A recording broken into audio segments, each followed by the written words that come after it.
o sofrimento da família dessa criança nesse exato momento. Esse menino tinha o quê? Tinha a vida inteira pela frente e um futuro interrompido pelo tráfico de drogas. Vamos bater um papo sobre esse assunto? Vem cá, participa com a gente aqui no nosso estúdio. Eu recebo Sátina Pimenta, psicóloga. Muito obrigada, Sátina, pela sua presença. Já todo mundo. Edwilson Almeida, que ele é especialista em políticas públicas para crianças e adolescentes. Obrigada, Edwilson, também pela sua presença. Vamos lá. Sátina, mesmo uma criança, mesmo um adolescente, sabendo que o final ou é caixão ou é cadeia, vendo que o amiguinho morreu tal dia, vendo que o outro se deu mal, por que ainda assim, principalmente nessa faixa etária, parece que entra essa informação por um ouvido e sai pelo outro? Boa tarde para todo mundo novamente. Então, Beto, eu acho que a gente primeiro precisa entender que são realidades totalmente diferentes. Quando eu falo sobre um menino, por exemplo, de um bairro nobre de Vitória, eu tenho uma concepção. Quando eu falo de um menino que vive na periferia, que está todos os dias ali vivenciando o tráfico de drogas, a escassez, as necessidades que não são supridas de forma concreta pelo Estado, diferente do menino de Jardim Camburi, eu tenho duas realidades totalmente diferentes. Então, esse menino de Jardim Camburi provavelmente tem esse conhecimento, tem essa questão e tem a assistência para não fazê-lo.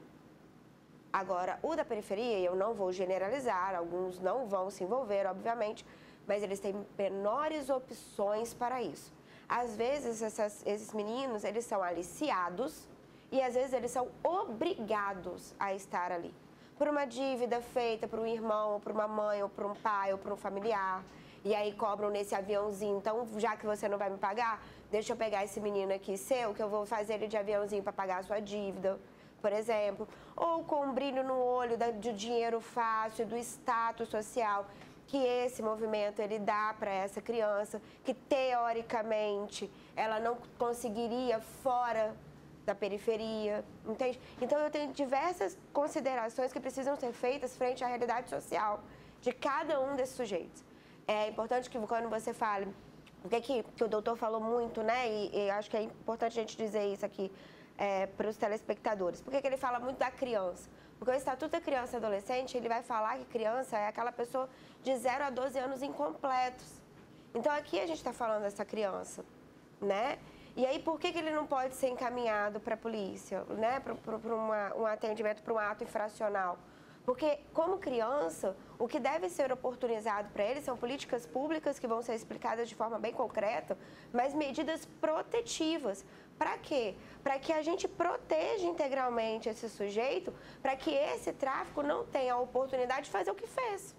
Foi a tentativa dessa mãe, né? Ela chegou a buscar o conselho tutelar justamente para isso, Edwilson, como forma de, o que eu faço? Porque a mãe se vê, imagino eu me colocando no lugar dessa mãe, ela quer proteger o filho dela, ela vê essa necessidade, mas nem sempre funciona no sentido de dar tempo de agir, né? A gente já consegue perceber pela fala do delegado, né, que o menino já estava se direcionando para um lado não bacana, né? Um lado difícil, né? Que o delegado bem disse. Ou é morte ou é prisão.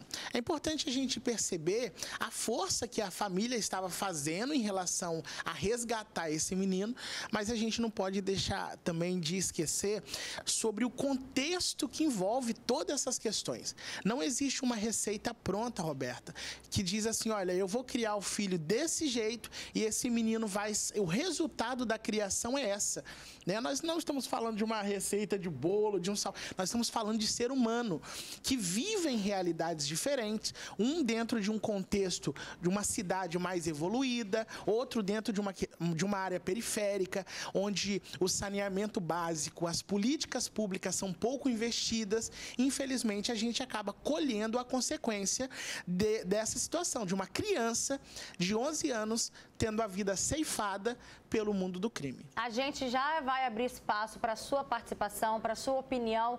Tá vendo aqui o nosso QR Code? Você pega seu celular, aponta a câmera do seu celular para ele, vai aparecer um link, você clica e já manda para a gente a sua opinião, a sua experiência, a sua vivência sobre esse assunto. Tem uma pessoa que diz...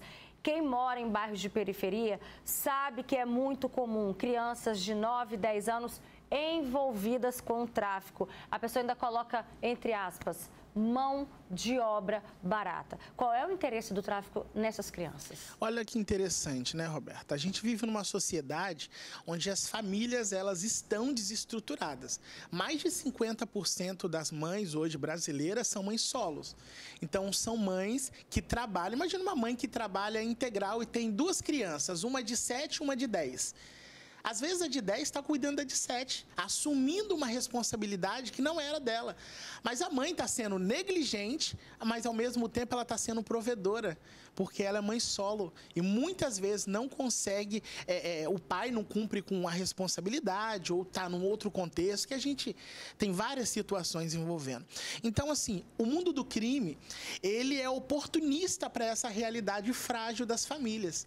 Aonde a criança, em processo de desenvolvimento, não consegue um pão dentro da sua casa, quando chega alguém oferecendo um valor que ela nunca teve na mão, um recurso que ela nunca teve na mão, uma possibilidade que ela nunca teve, aquilo enche os olhos. Mas olha só, essa mãe buscou ajuda. Essa mãe percebeu, mesmo sendo, a gente não sabe se ela era de fato a provedora, mas ela, como mãe, dá para perceber que ela não foi negligente, no sentido de procurar a polícia, no sentido de procurar o conselho tutelar. O que mais essa mãe tinha de recurso para fazer? Então, olha só, a pessoa até 12 anos incompleto, o Estatuto da Criança e do Adolescente chama de criança, né? Essa criança, que foi uma vez conduzida até a delegacia, mas reconheceram a idade, então referenciaram essa família no Conselho Tutelar, que aplica as medidas de proteção para a criança dentro desse processo de desenvolvimento. Se a mãe chegou até o Conselho Tutelar e disse que essa criança estava sendo ameaçada de morte, o Conselho Tutelar é a porta de entrada para um programa muito interessante do governo do estado, que é o PPCAM, o Programa de Proteção para Crianças e Adolescentes Ameaçados de Morte. Então, é uma porta de entrada. Então, nós não sabemos, né, se a mãe chegou e disse, olha, meu filho está sendo ameaçado. Se foi, então, esse recurso deveria ter feito parte desse processo de proteção dessa criança, né? Então, nós temos o Conselho Tutelar, Ministério Público, Defensoria Pública, a Rede de Proteção, o CRAS, o CREAS, que são portas de entrada para esse tipo de proteção também. E, Sátina, qual é o impacto que isso deixa na região? As pessoas que ouvem noticiar uma morte no sábado, e aí outra de um menino de 11 anos, depois outra de um menino de 11. Para quem vive ali essa realidade, qual é o impacto? Então, teoricamente, a gente vai ter um impacto de se assustar, de ter medo, de inclusive servir de exemplo. Então, eu sou aquela mãe que vou chegar para o meu filho e vai falar, tá vendo? Por que você não pode se envolver? Olha o que dá e tudo mais. Mas a gente também tem que tomar cuidado do impacto da normalização da violência, tá? Então, às vezes, aquilo dali pode ser visto como algo normal, se não houver o real trabalho para que se busque quem são os envolvidos, para que se puna quem são os envolvidos, porque fica fácil. A gente fala sempre que há uma briga entre as pessoas que estão disputando o tráfico. E a gente fala como se fosse a coisa mais normal do mundo. Não tem que ser. Não tem que ser. Nós não podemos ser reféns de uma normalidade perante a violência. Podemos chegar aqui e falar, mas era uma briga de tráfico. Tá, então a gente tem que fazer o quê agora? Né? E aí vem a questão da segurança pública, que precisa se posicionar, né? e integrar esse local para poder gerar nas pessoas a indignação necessária e o exemplo necessário. Tem um comentário aqui muito interessante que a gente acabou de receber de uma pessoa que diz: meu irmão entrou no mundo do tráfico com 12 anos. Ele sumia e aparecia só no outro dia. Eu lembro que foi um coordenador da escola de futebol para tentar ajudar a tirá-lo da rua. A diretora da escola com a professora e os alunos foram lá em casa para fazer ele voltar para a escola. Ela chorou muito e falou que não queria perder ele para o tráfico. Todas as crianças que foram juntos choraram, foi muito triste. Ele voltou para a escola, mas não ficou. Nossa, que história que forte. E a pessoa ainda diz, ele vivia nessa vida aí, voltava, uma hora ele largava, depois voltava, até que com 26 anos, depois assassinaram ele do mesmo jeito que esse menino. Aí, homens encapuzados, vestidos de polícia, invadiram a casa. A única coisa que me disse é que se eu morresse, eu sou se eu morresse, eu sou inocente. Foi a última fala dele. Enfim, a gente vê que as histórias, elas se repetem. Tem sempre esse mesmo final, ou é caixão, ou é cadeia. E aí aquela mãe que está nesse início, Sátina, observando que às vezes o filho, que era para estar na rua brincando de bola, brincando de queimada, na verdade a mãe está começando a perceber o que ela pode ainda fazer por esse filho, como que ela consegue ter um diálogo assertivo para fazer com que na adolescência, que é uma fase tão difícil, né, esse início da adolescência, essa transição, que ela consiga de fato mostrar para ele a crueldade que é essa vida. Então, ele sabe que essa vida é cruel. Tem um jargão que é utilizado muito pelos meninos, que é se der, dá nada, se der, dá pouca coisa. E o pouca coisa, às vezes, é a própria vida, sabe? É muito triste quando a gente conversa com esses adolescentes e ele fala assim, mas eu não espero que eu vou viver até essa data, essa idade. Você fala com ele sobre 50 anos, ele fala, não, mas eu não vou viver isso tudo. Eles falam, Roberto. Com normalidade. Normalidade. É isso, Edilson. Torna a religião deles, né, Roberto? Esses 2 últimos anos, eu trabalhei no sistema socioeducativo, então eu tinha alunos ali de 12 a 21 anos dentro do sistema socioeducativo que tinham essa visão, que têm essa visão. Eles fazem disso, né, Sátia? Uma religião deles. É a mesma coisa que a gente falou assim, eu vou estudar, vou fazer uma faculdade, vou me casar, vou ter filhos, vou fazer... Eles têm a mesma lógica, eu vou fazer isso, mas dentro de uma lógica do tráfico. Entendeu? Aí eu vou chegar de vapor, eu vou fazer não sei o quê, eu vou subir nessa hierarquia.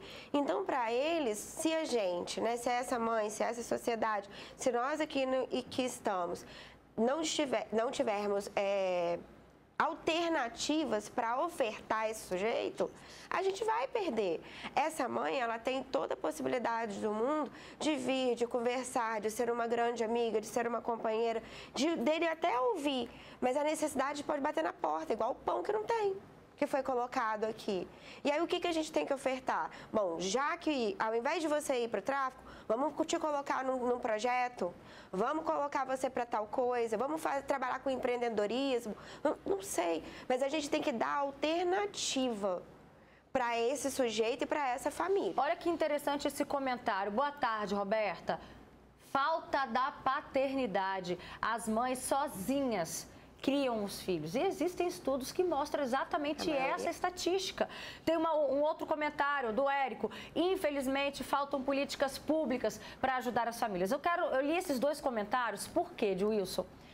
A gente sabe que essa é uma realidade. Mães solo, criando os filhos ali, às vezes, em regiões de grande vulnerabilidade, onde a incidência da violência é muito grande, essa mãe precisa sair para trabalhar.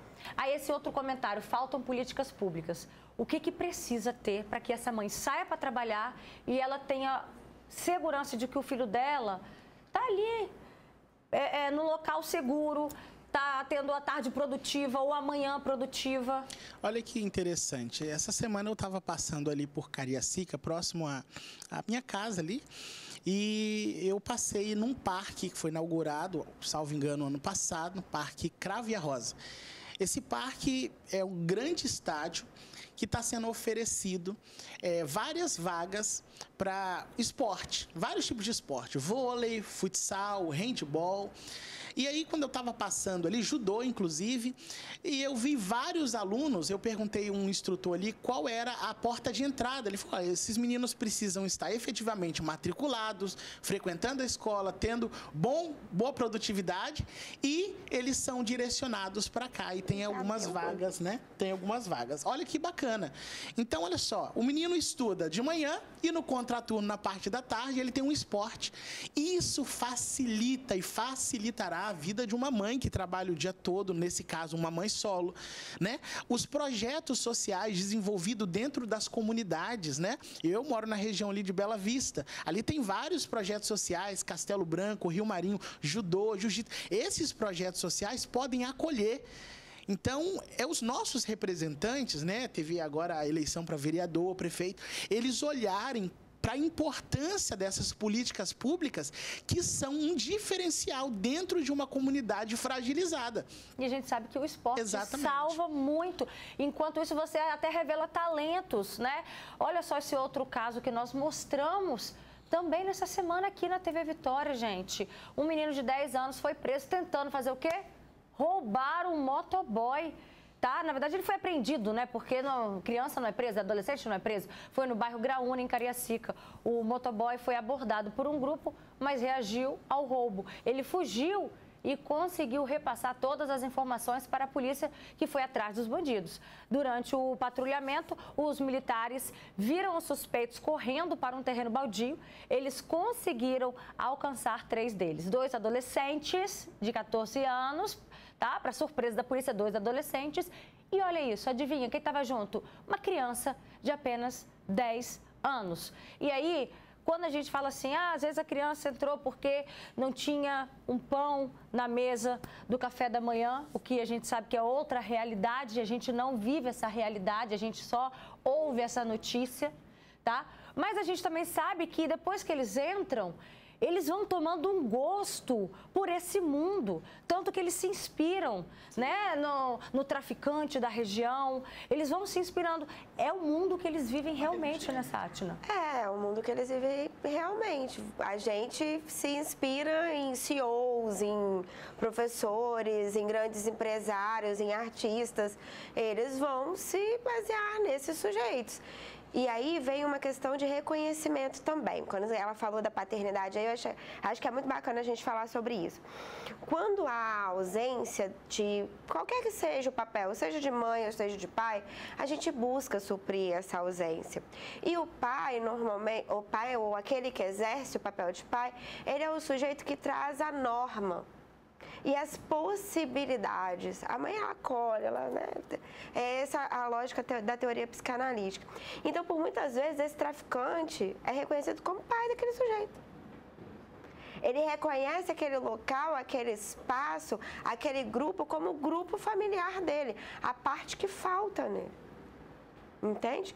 Tanto que eles têm código próprio de vivência, convivência e regras e hierarquia, tudo isso. Na nossa casa também tem. É a representação da figura masculina para essa criança. Da regra, né? O jeito da regra. Olha só, tem uma outra pessoa que diz: boa tarde, Alberto, eu vejo essas reportagens e fico muito triste. Meu menino de 7 anos é filho de um viciado e onde mora é um local de muito movimento de drogas. Faço de tudo para evitar que meu filho presencie certas coisas. Estou precisando sair do bairro, de perto do pai do meu filho, mas minhas condições financeiras não ajudam. Meu filho já chegou a ver pessoas vindo cobrar o pai dele. Essa realidade dessa mãe representa a realidade de muitas outras mães que moram ali nessas regiões e têm essa dificuldade de criar os filhos. E os filhos já começam a crescer percebendo também esse movimento. O que essa mãe pode fazer de orientação para esse filho, para que ele não vá por esse caminho? Exemplo, a gente precisa Mas o exemplo dentro de casa é o pai viciado, e aí? Exato. E aí ele tem que olhar aquilo e falar: não quero viver isso. Não é isso que eu quero para a minha vida. A gente não pode romantizar aquilo. Entende? Então, ó, tá vendo? Olha a situação pelo qual tá sendo, que a gente está passando. Olha o que é isso. A gente precisa ser melhor que isso. Como que a gente vai ser melhor que isso? Quais são os seus sonhos? Almejar e influenciar o sujeito a ter sonhos que perpassam aquela realidade. Entende? E mostrar para eles que é possível esse sonhar. Entendeu? Então, a ideia é essa. A gente sai um pouco dessa realidade para poder mostrar que existem outras realidades que não aquela. E fica essa reflexão, né? Uma criança de 11 anos, infelizmente a gente está aqui falando de cuidado, preste atenção nos seus filhos, né? Que podem estar envolvidos no tráfico de droga. A gente está usando como pano de fundo aqui essa história de uma criança de 11 anos que perdeu a vida, teve o futuro interrompido por conta disso.